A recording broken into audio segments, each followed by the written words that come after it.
up, guys? Welcome to local band Smokeout. Any genre from anywhere in the entire world. I do reactions, reviews, and interviews with bands, and I want to hear your music.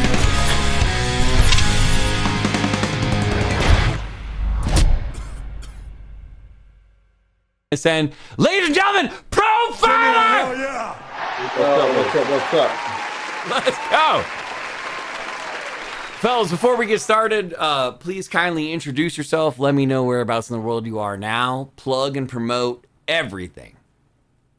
I'm JJ. I'm the bassist from Profiler. At the moment, we're in Huddersfield. We just played a show with King 810 like 4 hours ago or something. And it's 2 a.m. right now in England. Dang, it's 2 a.m.? Yeah. Kudos to you guys for doing this. Just finished for having us.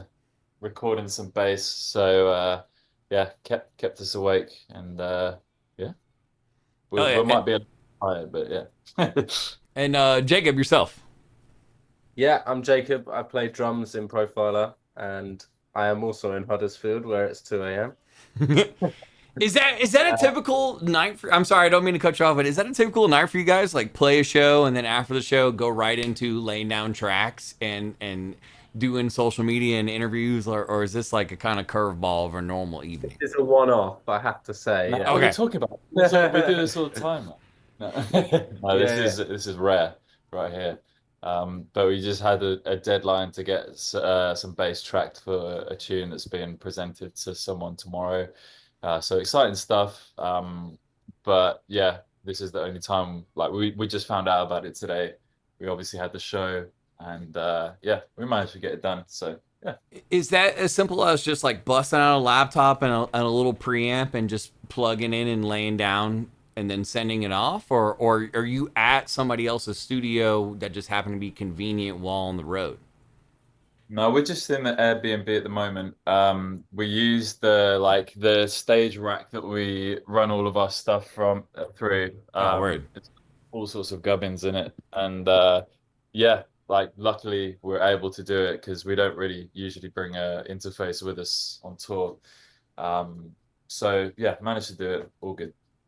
Dude, so I did not know who you guys were about 2 months ago, and I heard a song or two, and I was like, let's check out another one. Let's check out another one. Let's check out another one. All of them slap. I personally think you guys are going to be the next big thing. But does it ever get weird if people are like, oh, the Profiler kind of sounds like this band. Profiler kind of sounds like this band. Because when I was jamming all your music, I thought that, but times like 8 or 9 different bands, depending on what song I was jamming. So I feel like you guys can kind of do anything when you want to write something. Like, what do we kind of want to, what route do we want to go? Like, what is your writing process like when it starts from scratch? Yeah, I mean, yeah, we often get quite a few different kind of people saying multiple bands that they think we sound like. Is that ever frustrating? Does that bother you when they compare you to somebody? I guess it's kind of nice because, you know, we want to bring back like that nostalgia of different bands for people, but keep it moving to like, you know, bringing it with the modern element as well, which you know, I think people do recognize and appreciate, which is good. I wouldn't say there's any bands that we've been likened to that I'm like, really? Like, Yeah. I think it's all pretty in the vein that like we want it to be. Yeah, and I don't think we're not like a carbon copy of Limp Bizkit, of Linkin Park. Yeah, We've got elements of each of those things, and it's quite nice actually if people say like, "Oh, it reminds me of this," it reminds me of this, because it's like they're living their like when they were in that new metal phase, whatever point that was in their life, and obviously if they're a fan of it, it's like, "Oh, that took me back to that place," which is a great thing, and like all of us in the band feel like that new metal era was like so impactful. Obviously, like was like majorly successful for bands like Linkin Park, and so yeah, to be able to like bring that back into the circuit now, where I think new metal is actually having like a bit of a pretty big revival at the moment. Like Limp Bizkit are like super big as well still now. So yeah, it's great. But how exactly like do you guys write a song from scratch? Like, does it come from you, Jay, as far as like just with like a riff or a drum pattern, or somebody has a melody in their head? Like, I know fans are gonna want to know like how does a Profiler song start from like the practice room? Really kind of depends, doesn't it? Like, Yeah, so originally like Mike our frontman slash he used to play guitar and sing in the band and we were a trio. So Mike kind of like uh wrote a load of original demos, then got me involved and our first drummer. Um so a lot of it comes from Mike because he'll write stuff that suits for like vocal ideas. And then a few years went on and uh, I kind of tried to write a few demos, but they were a bit more like techie because I was from a more sort of like progressive metal background. But then I finally honed in on that sort of new metal profiler sound. So yeah, it's just like Michael write like basically a whole instrumental demo, or I will. Me and Jay have been writing some stuff recently. Uh, and then yeah, like we'll bring it to Jacob, who will put his own spin on it with the drums. And then once it's all arranged and everything, Mike will do like the final vocals. But yeah, it's pretty consistently like one person will write the majority of the demo. We're starting to write a little bit more collaboratively, which is proving to be really cool. We're getting some great ideas. Like one of our songs, Illusion, that's kind of everyone is involved in that. Um, Maybe even less so myself, but Mike wrote that original demo. I like demoed it out and laid bass along to it, and maybe some of the drums or something.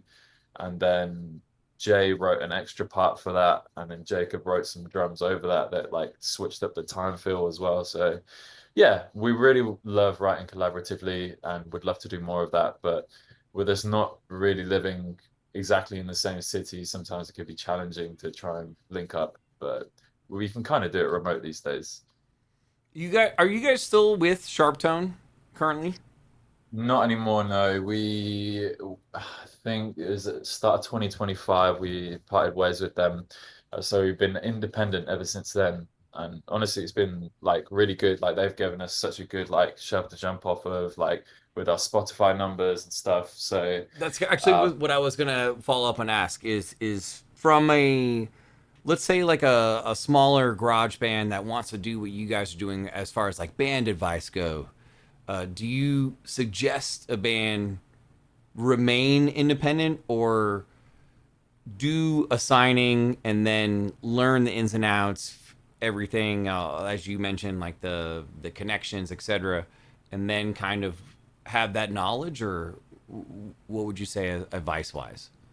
I'd say it is tricky because there was definitely a leg up that Sharptone gave, but also doing it independently, we've learned to kind of each have a role outside of writing and our instrument to kind of like have as our job. For example, Joe is really good with videography, and there's some videos that we've put out where he's basically done the whole thing. So to have members in the band to do that and not rely on outsourcing it um, is a great skill to have, especially if you're starting out and remaining independent. Um, and also, yeah, I mean, the big advantage of starting independent and carrying on that way is that, you keep the rights to your music and all that kind of stuff. Um, but yeah, I mean, there's no denying that Sharptone gave Profiler a leg up. Um, yeah, considering the size we were when we signed with them, we were yeah, just like such a trip. Like this is like the band, this is the label that we want to sign with, and like we got to know a few of the ins and outs of the industry and like how to run the band, how to like. We found a manager like shortly after signing with Sharptone, just because things got a bit hectic. But if you are like starting up a band and you want to go down the independent route, um, honestly, like I mean, people say it all the time, but it's like who you know, because I found the deeper I get into this industry, like everyone knows everyone, and you may be just talking to some bloke in the room who's watching you play, but they actually know so and so knows so and so. So like it can like really like work out.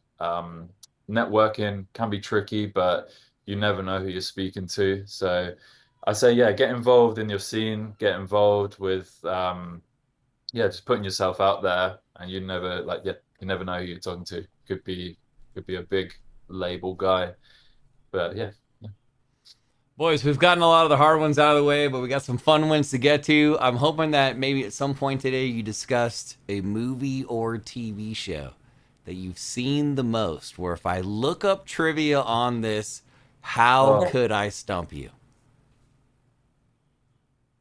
No, you're good. You're great with that. Like, So is there something you guys could agree on?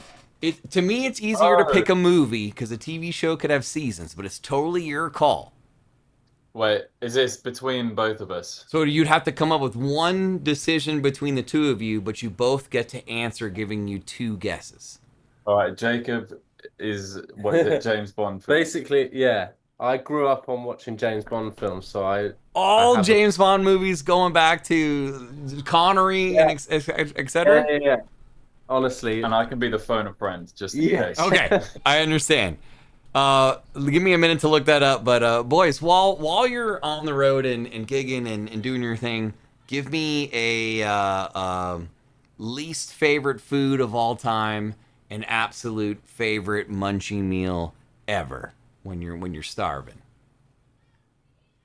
I would say, a lot of these times we're getting back to our accommodation where food options are not really that available to us. Yeah. We're a bit out of the city today, so everywhere's shut, and you get those horrible like cheap microwave meals that I think I'm really sick of seeing personally. So I'd say that is definitely my least favorite choice. Yeah, I think I don't know. Yeah, to scran after a gig, like if you're looking for a pizza, if you've got pizza on the mind, we have these like ones called like Ristorante or Dr. Okoteca, Yeah, which I absolutely hate. But they're terrible. They're like they're so bad. Yeah. They're just cardboard with some tomato and cheese on top. They don't do anything for you at all. They're awful. We have that here too, so I get it. It's just and then favorite food ever. It's got to be the other end of that spectrum. There's a place called Pizza Rover in Bristol, where I'm from, and oh my gosh, it's like sourdough. Like the crust is just perfect every time, so nice and soft. These really nice tomatoes for the tomato sauce. It's perfect. So my worst and best is pizza, but yeah, I think I can agree on that. Same pizza place, you would say? You've been to his pizza place? Yeah, and also like for a few cities that we've been to, we've always kind of sniffed out a decent pizza place nearby, and we'll all go there. Like Newcastle was really good. It almost got to top Pizza Rover, but yeah. Have you guys toured the States at all yet, or no? No, we'd love to, of course. We got to get you over here to try some American slices. I may not compare, but maybe I don't know. But boys, it's trivia time. Get over here! You got to pick the trivia. James Bond, From Russia with Love. What was Karen Bay's gift from the British government? That's starting difficult. From Russia with Love. I actually don't know. Is that a James Bond film? Yeah. That's a stump. That is a stump right there. The answer is actually a periscope. It says, what a set of legs. That's all it says. Periscope, what a set of legs. I don't know. But boys, I need to know what scares you the most in real life. Do you have a phobia? You're afraid of heights, spiders, snakes? What freaks you out? Hmm.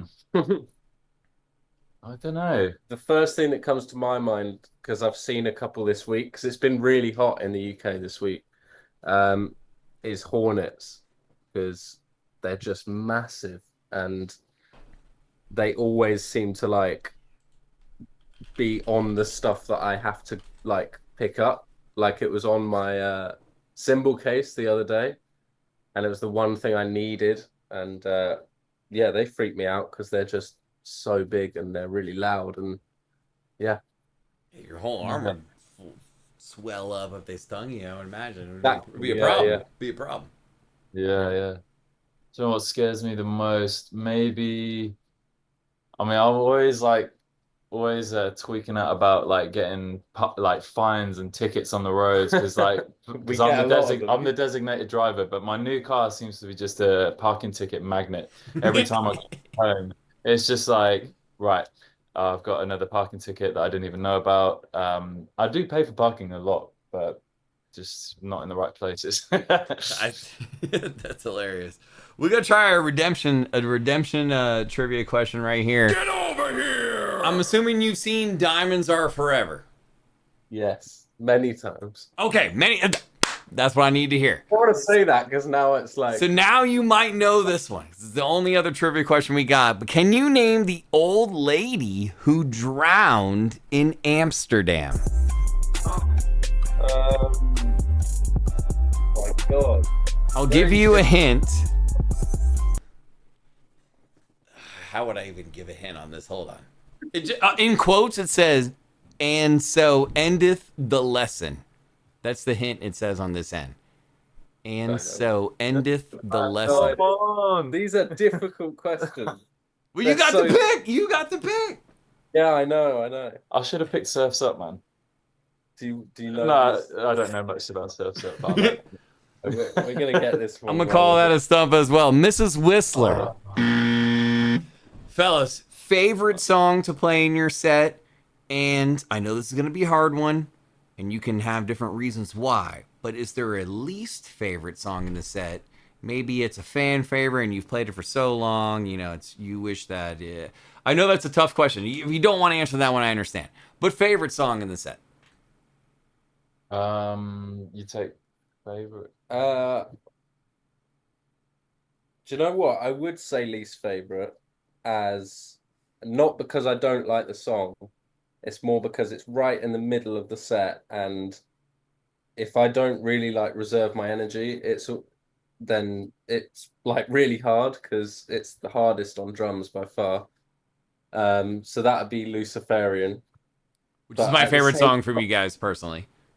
Do you know? Yeah, honestly, at the same time, it's probably my favorite. It's just like I just have that moment before it starts where it's like, all right, okay, I need to like lock in now, and So yeah, it's physically like hard to play that song. it is. Yeah, I have to like really concentrate on what I'm doing in that one. Yeah, I think that's like the truth for a lot of the set. Like the hardest songs and the hardest parts are the bits that I don't prefer to play as much. Well, obviously you got to play them, but like it just takes you a bit out the moment. You get a bit in your head. You're like, right, I got to lock in for this. And then when you look back up, it's just like, oh wait, I'm actually performing live here. I got to like go for it. So yeah, the easier songs are good fun to play. And like obviously with time they all become sort of muscle memory and you can just like smash them out. So yeah, I'd say like for me the challenging one is Upgrade, because I play a 6 string bass, but I don't actually use like the lowest strings on that tune because it's in a weird like shifted up tuning on bass. The bass is matching the guitar tuning. So it's just a bit fiddly. But that's just for the technical parts. The rest of the song is really good fun. But and I keep playing it wrong every night, but I'll get it right once. We'll get there sooner or later. We'll get there sooner or later. Fellas, anything you want to promote and plug? I know it's super late where you are, but before we let you go, what can fans expect the rest of 2026 that you're allowed to tell us about that we can get excited about as fans of Profiler? I got some stuff in the works, like in terms of working with new people. We'd love to, yeah, get an album together because I think it's 2024 we released our debut. I think we're ready for like just a body of work now to come out. We've done an EP. We're going to drop some more singles the rest of this year, I hope. Um, and yeah, we'll see if we continue independently. It's working really well for us now, but we'll see what offers come along. Um, and yeah, like we're not too busy on the live front, but I think we're just going to lock in on some writing sessions and yeah, just get loads of polished demos ready for the studio. I would say it's kind of a transitional slash leveling up period for us at the moment, or that's what it feels like anyway. Like the last song, Shadow, we felt that's where the fan base kind of resonates the most. Like that's one of the ones which is like really bringing back the new metal vibe. So yeah, I think like, you know, we have a bunch of demos and it's just figuring out which ones to release and when, really. Yeah. And do you have a particular like producer that you want to take the demos to, or like somebody that you always work with, or do you think that someone new and fresh would be great to grab a hold of these demos and do something with them? Yeah, I mean, we got a producer we use called Tom Corey, who I knew because I was doing photography on a tour that he was driving for or something, but I knew he produced before, and we really like his sound. And he's done a great job on all of our stuff, and he's like local to Bristol, so yeah, it's worked really well. I'm not sure in the future. Like, there's a couple of producers I like the sound of, but for now, like Tom's working out so well, and he kind of gets the sound that we're going for. And I think it's not like that super like slammed, compressed, like modern metalcore sound. It's like a bit more sort of open sounding than that, which is nice. It kind of stands out a little bit in a playlist when it's not just like absolutely slammed. So yeah, we're really happy with what Tom's doing, but yeah, we'll see what the future holds. Well, you guys rule, man. We've been jamming the last couple weeks, and I don't think I've heard one song out of like 9 that I out of your whole catalog that I didn't like. All of them slap. Shadow's fantastic. Luciferian, I think, is my personal favorite. But we really much look forward to not only you guys coming over here to the States, especially California, please. But you guys rule, man. I hope everything works out independently, and of course, if the best offer of all time comes along and makes a lot of money for you guys, consider it. But you guys rule, man. Thank you so much for doing this. We appreciate it. thank you, dude. Thank you for having us. Cheers. Absolute pleasure, ladies and gentlemen. Jacob Joe Provine. Yeah, hell yeah. Let's go. Thank you, boys. Get some rest. Much love. Stay safe on the road, for real.